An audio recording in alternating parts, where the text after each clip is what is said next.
Okay, we decided to do our reflections together to see what we've worked on over the past 10 weeks.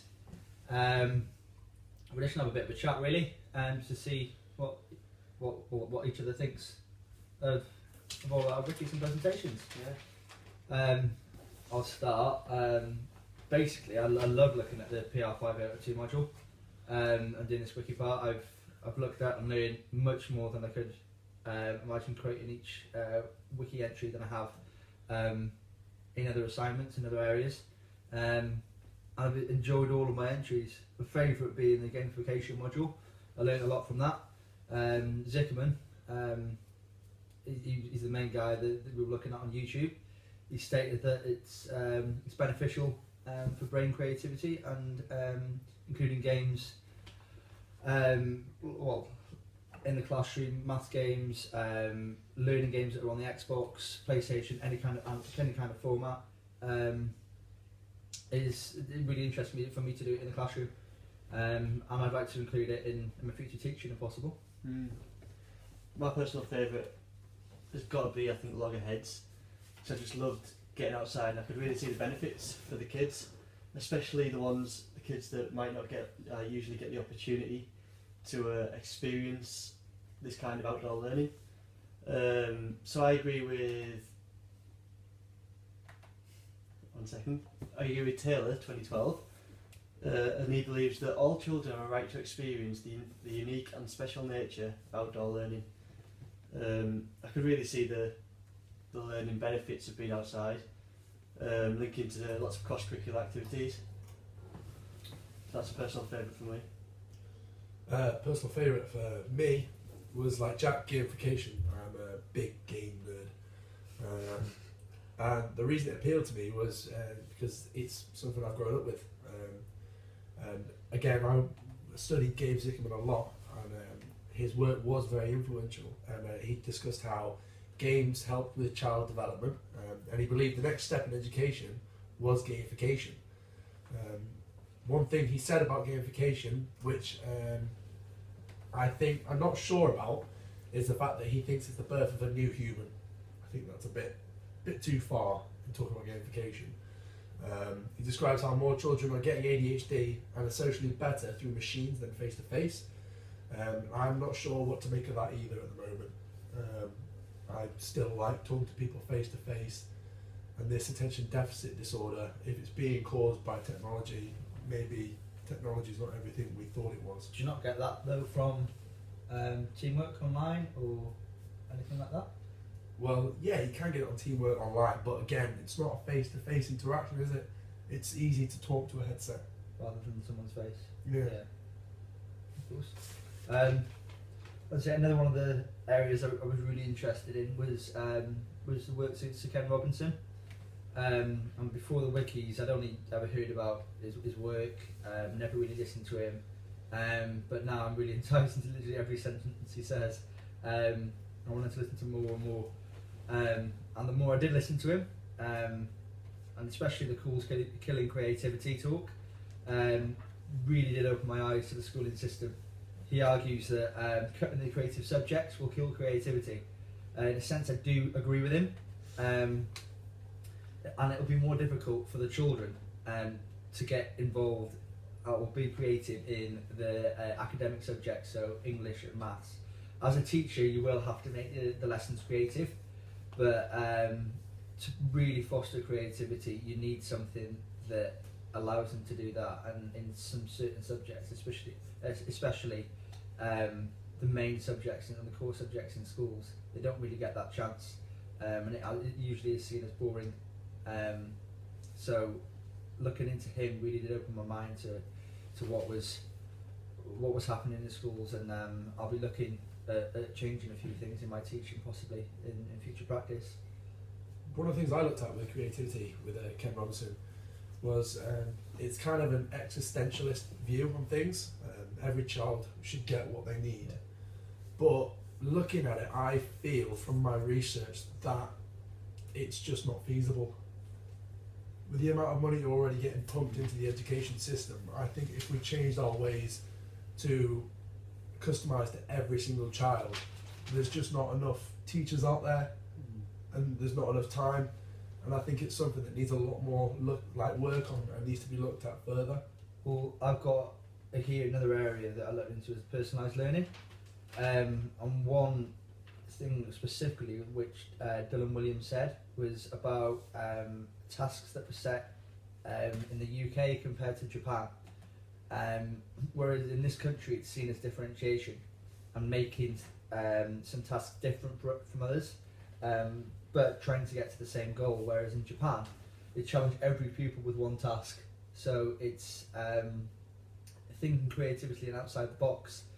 And what they did was, when they were finding the area of a trapezium, in the UK it's predominantly an example from the teacher, and then the class would practice 20 questions on what has just been taught.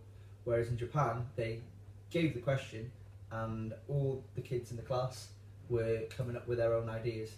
So you're making the kids creative there, because they'll be doing exactly what they want to a level that they're happy with, and will probably challenge themselves on from that as well. Divergent thinking. Divergent thinking, yeah. And it's the thought of, instead of trying to make the system fit for every child, the child fits into this one system and it works, and obviously got results in Japan as well. I feel that with this creativity and the Ken Robinson thing, a lot of teachers actually find that the pressures of the curriculum and the targets and objectives within it kind of limit how far they're willing to go with it, and how much time they're willing to give it as well, because it takes a lot of time to implement. And I also found interesting that Charlesworth 2010 argues that children coming to school at a young age and have a desire to learn and find out about the world. However, as they move up in school, their intrinsic motivation decreases. So it's quite interesting to find out why that was, and really think about how we can continue that motivation throughout school. Another personal favourite of mine was definitely the animation, and I love the animation because I believe that it gives children who may not be as good at spelling and grammar and find it difficult to engage in a story, they can actually do this through animation instead, as backed up by Bates 2013. They can actually express themselves through animation and engage in storytelling without actually having to worry about the grammar and the spelling, so they can still be involved. Well, I've done a little bit on animation as well. It did prove difficult at the very start, because me and James did do our own little animation in one of the lectures. Because personally I'd never encountered anything like this before. I'd never done it in school, I'd never done anything like that. We had a lecture how to use the motion picture technology, which I thought was brilliant, and I was engaged from the very start. And by the end of the lecture, we both made a short film that we were more than happy with.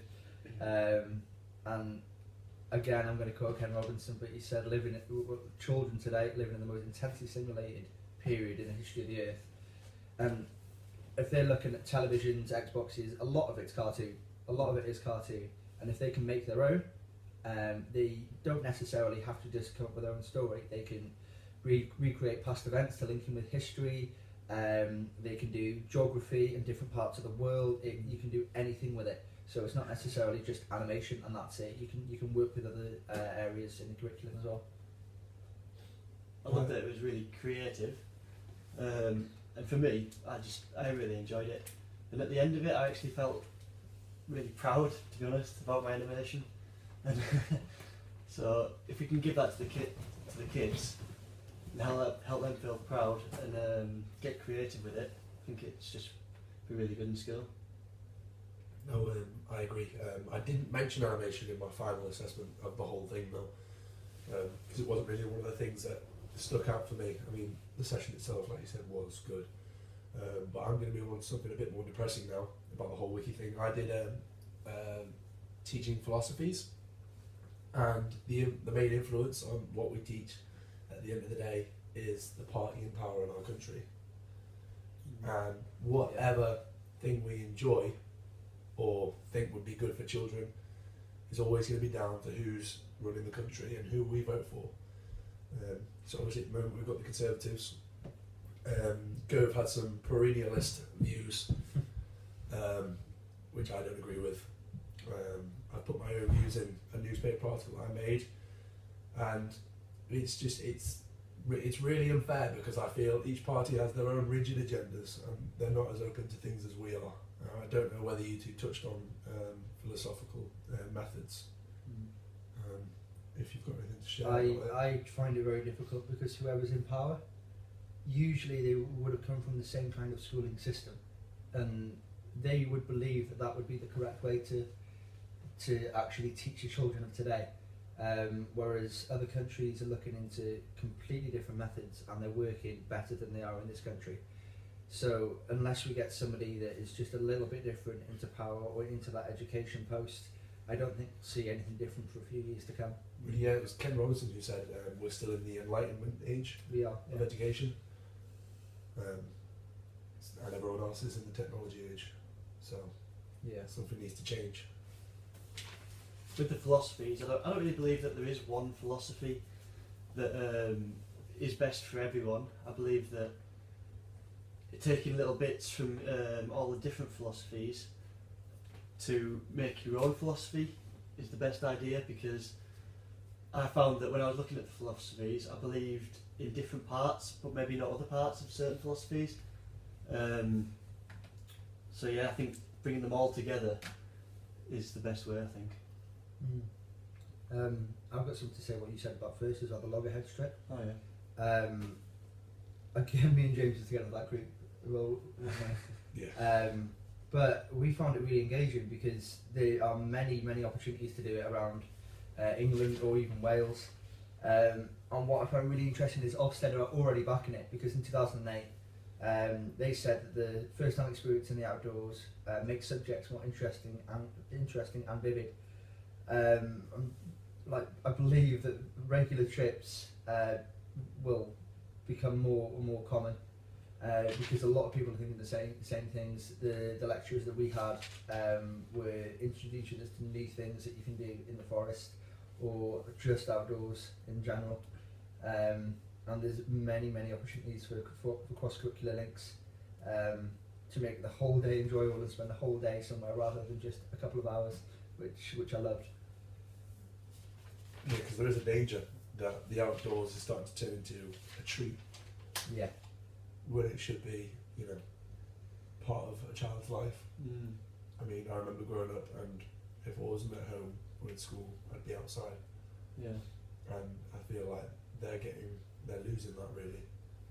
And I think schools don't realise, and I think if they did, it would really engage children. Yeah. With children going to places like this as well, I think that it can help them respect the environment more. Because when if they've never experienced it before, then how are they going to know what they're destroying if they're littering, whatever? Yeah. So I think it makes them become more knowledgeable about the outdoor environment and with more respect for it, maybe.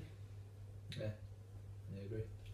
To round off for me personally, the wikis we've talked about, I think they've had a big impact on what I used to think and what I think now. I think the information is very precious for future placements I'm going into, and I can always revert back to these for guidance when I'm planning lessons. Although the wikis I've done, they won't stagnate or stay where they are. I think these subjects that we've looked at are always going to evolve, and I'm going to keep looking into them. I'm going to keep watching them, because I think there's a lot of interesting things that are going to happen in the next few years in education and what we've looked at. I agree. For me, the module has been nothing but positive.